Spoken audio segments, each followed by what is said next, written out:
صاحبة بنتي بقى جت غفله كده قبل المغرب بساعه، وفي اليوم ده انا ما كنتش ناويه اعمل اكل فيه، يعني كنت همشيها كده، كان عندي اكل بايت من امبارح وكنت هعمل جنبيه شويه مكرونه. لكن لما جت عندي بقى طلعت كيلو اجنحه الدجاج، كنت جايباه قبليها بيوم، غسلته كويس جدا جدا وبدات ان انا بقى احط له التوابل الحلوه الهايله دي. اول حاجه هاتي بقى كمون وملح وفلفل اسود وسبع بهارات، معلقه من البابريكا، 2 من مرقه الدجاج، وانزلي عليهم في اجنحه الدجاج.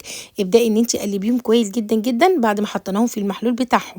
هنبدأ نجيب بقى الصينية بتاعتنا وعلى النار ندي تشويحة حلوة جدا للأجنحة، أهم حاجة إن هي تاخد صدمة، وكمان لو فيها أي روايح تروح تماما. هنبدأ بقى نشيلها، وفي نص الصينية وفي نفس الزيت أو السمنة اللي انت حطوها هننزل كده بمكعبات صغيرة من البصل، وكمان بشرت بصل كبيرة وعليهم فلفل، وقلبيهم كويس جدا. هاتي البطاطس بقى اعمليها مكعبات أو شرايح، وابدأي إن انت بقى قلبيها في الصينية، وعلى الوش هنحط أجنحة الدجاج اللي احنا شوحناها، وكمان هنجيب كيلو من الطماطم هنحصرها كويس جدا، وبعد كده نحطها على النار لمدة 5 دقايق، وعليهم بقى كده معلقتين كبار من الصلصة.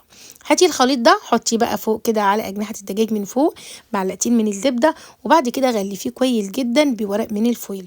ارفعيه على النار لمدة 15 دقيقة، وبعد كده زقيه بقى في الفرن ياخد الوش الحلو ده. وبألف هنا وشفا، بجد تعملي أحلى غدوة، وكان طعمه خطير جدا وكمان موفر وب80 جنيه. واعزمي عليهم بقى اصحاب اولادك او جيرانك، المهم ان انت تعملي غدوه محتبره وغير مكلفه كمان.